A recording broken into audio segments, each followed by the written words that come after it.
Right, close your eyes. Close your eyes. Imagine, if you will, Five Nights at Freddy's. Imagine that. Imagine you're a kid, and Five Nights at Freddy's is still kind of just a new thing. People still think that there's a fake, that there's some animatronic named Sparky the dog that's a secret. People still don't widely know about Golden Freddy. People think that Purple Guy and Magenta Guy are the same person, or are two different people, rather. People think that the toy animatronics have a whole new set of children possessing them, and so do the withered animatronics. And then all of this, and people still don't know Purple Guy's name. We still are arguing about that. We still don't know his name. We still don't know about anything about Springtrap, anything about any of that. It's still mystery. The whole Springlock thing, it's still mystery to us. We imagine that. Imagine that you're a kid growing up when this is happening. All the FNAF games are coming out. All of the lore is being built up by players, by theorists on YouTube. And it's still unclear, and we don't know what's going on. Now imagine that you just grow up, and all of a sudden they start making FNAF movies. And the first one comes out after years of anticipation, years and years of anticipation. I mean, they were talking about this before we had Sister Location, if my timeline is correct. Um, and you watch it and you go, well, that was odd and maybe not great. Some of the lines were a little choppy, but it was fun, I guess. Now, imagine, if you will, that it did well enough because the fans were dumb enough to watch it and buy it, the tickets, and then rewatch it, even though it was not good. And then they decided to come out with a sequel, and of course, a bunch of naive people, including myself, assume, well, maybe they listened to the complaints about the first movie and decided, let's make this one better. Turns out, no, they didn't. So that was my experience um, this past Wednesday, I believe, when I decided to go watch Five Nights at Freddy's 2, the movie, with my girlfriend. It was not good, I'll say that. So first of all, the lines were just, kids don't talk like that, adults don't talk like that. No one talks like any of the characters. It just felt really weird. It was just choppy, and like when it comes to, I don't know, cinematography or whatever and stuff, it was very generic. It was like what every other movie that's come out in the past decade or two looks like, just like gray and sad. Like every movie looks like that.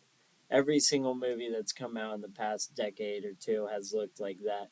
And then imagine, so yeah, so the cinematography wasn't great. The story had potential, in my opinion. I think the story had some potential, um, though still didn't make any sense. It was kind of ridiculous. Um, so in the games, the puppet is possessed by some girl, and for some reason they decided to change her name, if I can recall correctly, but whatever. So the puppet is possessed by some girl, and her whole goal in the game is to kind of like free the souls of the animatronics. She's pretty, like, you could argue she's morally just.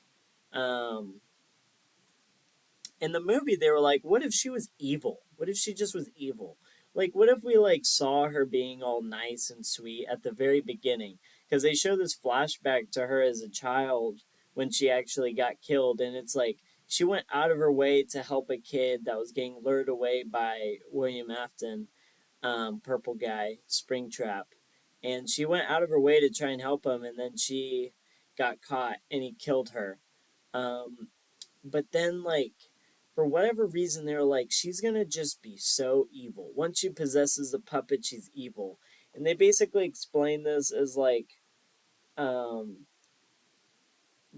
her final emotion was rage. So now that she's a puppet, she's just stuck in that emotion forever, which doesn't even line up at all. But because throughout the movie, she ends up having this really elaborate plan, which a child would not be able to come up with, not at that age. A child would not be able to fool other people to the extent that she did in that movie. And also, it just doesn't really line up, and her motives didn't make sense. It didn't make sense. Her motive was that because the parents um, weren't helpful in those moments, that means every parent in the world is evil. So her ultimate goal is to just kill all the parents. That's her goal in the movie, is to just wipe out parents. It's just the dumbest thing ever. And then there's this really strange thing where she like possesses people. Like she'll the animatronic will attack and then possess people. It's the weirdest thing I've ever seen. And then they like look like the puppet. It's like their skin turns white and they have the black thing, the black tears, and it's like that is so weird and stupid. Who came up with that? That's the dumbest thing I've ever seen. I don't know if that's a thing in the books. I haven't bothered reading the books. I don't care about reading the books. I've watched Matt Pat's game theory and I've played several of the games, and I thought the lore was interesting, and that's all. And I don't really remember anywhere where the puppet is possessing people and acting like a demon for some reason. But basically, in the movie, her ultimate goal is to get all of the toy animatronics out so that they can kill all the parents, all the evil parents. Um, and just the most ridiculous plot ever. I said it had potential, but really, it didn't. That's the dumbest thing ever. Who comes up with that? And yeah, the possessing thing. What? That it's just the weirdest thing ever. And then Michael Afton is in it, and he is evil for some reason.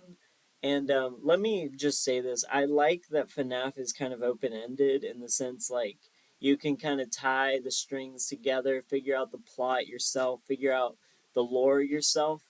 But there, there's just something odd about making Michael Afton and the puppet the bad guys.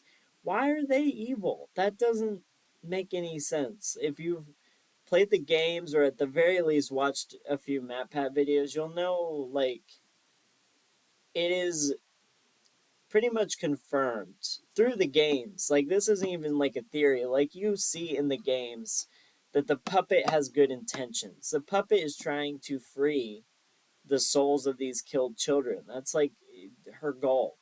And then she ends up being evil in this movie and she tries killing people and she possesses people. She takes advantage of people. She's like manipulating people and lying and like killing people for no reason. Like she kills a teacher because he was mean. And like it's just like what is happening even? And Michael Afton being evil also doesn't really line up to me because while it's not really confirmed, it's like heavily implied, if not actually confirmed, that he has the intentions of undoing his father's evil actions.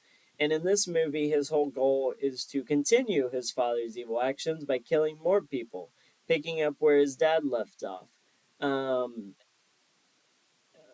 and it felt weird. It didn't make sense. It's also ridiculous because you have two different characters in this movie named Michael. You have a Michael Affin and a Mike Schmidt or whatever, and it's like it's just ridiculous because it's like I feel like I'm a big fan of the theory that all of the security guards in all of the games are actually Michael Afton under different names trying to undo his father's work, and dare I say that is like 100% what's going on.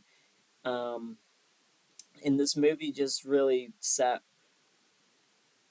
didn't make sense. And I think a lot of the slop that's coming out recently, like this, and then also the Mario movie and the Minecraft movie, which was especially abhorrent, is coming out because people realize that you don't actually have to make a movie good for people who want something nostalgic to enjoy. Because someone who enjoyed FNAF as a kid and now they're like 20 or something like that is going to go, oh my gosh, I remember this. I remember like being so excited about all these games. And then like they watch the movie and there's all these references. Look, there's Shadow Bonnie. He just flashed his flashlight and there's that super rare Shadow Bonnie that there's like 1 in a million chance of seeing in the games. And then, oh my gosh, the stuffed animal's going hor hor hor hor. Isn't that so funny? So it's like you see that in that game, but then you or in that movie, this just weird nostalgia thing where it's like they're trying to be nostalgic and they realize that the movie isn't going to be good. So they don't try to make the movie good because they know that people are going to watch it anyway and buy it anyway and then rewatch it because they're idiots. And um but then they did the same thing with the Minecraft movie. I don't know who directed these movies. I don't care who directed these movies, but like it's obvious what's going on. And then um I don't know, even the Mario movie, I didn't like it that much. I'm not gonna lie. I couldn't tell you a single thing that happened in that movie. I watched it with my dad. I don't remember a single detail. But what I do remember in FNAF is it actually reminded me of some of the Godzilla movies, how it's like the humans are kind of defenseless, or even a superhero movie. But it just was like there's a good robots and the bad robots. There's a good Godzilla and then there's the evil Mothra or the evil Godzilla or the evil Hydra thing or whatever else. Like it reminded me of those really weird Godzilla movies. It reminded me of those like really cheesy superhero movies where it's like the humans are totally defenseless and even if they try to fight back, which they do try to fight back, it's like they're cooked. And the only reason that they win is because at the very last second, Chica comes and beats up Toy Chica, and then they save the day. They save the day, and I think we just don't need any more movies like this. I think we need to just get rid of this whole nostalgia thing. I think it's just really ridiculous. And I think it's just unfortunate to me that people are buying this up. I feel like a fool for even watching it. Um, but it just like, I don't know, it just doesn't sit right with me. It was not a good movie. All things considered, we need more originality in movies, which I will say we've gotten some more good stuff in the past. I don't know. There's probably been some good movies. I like Wes Anderson. I made a video talking about how I don't like Wes Anderson, but I actually do. And I liked that movie, The Phoenician Scheme. I thought it was quite charming. Um, and we need more movies that are original. We need more movies that are wacky. We need less movies that are trying to be nostalgic. And we need less. I think we need more movies where, like, the normal everyday people actually could win and don't need like something supernatural or something beyond them to win. I think the idea of like a common everyday person winning would be great for a movie. That would be great. Imagine a superhero movie where Superman dies or something and then the everyday Joe saves the day anyway. They take down the big bad villain. That would be great. I would like that a lot. But we're not going to see that. Um, uh, unless Hollywood hires me. But we'll see. Anyway, thank you for watching today's video. It had nothing to do with history, but thank you for watching anyway. Goodbye.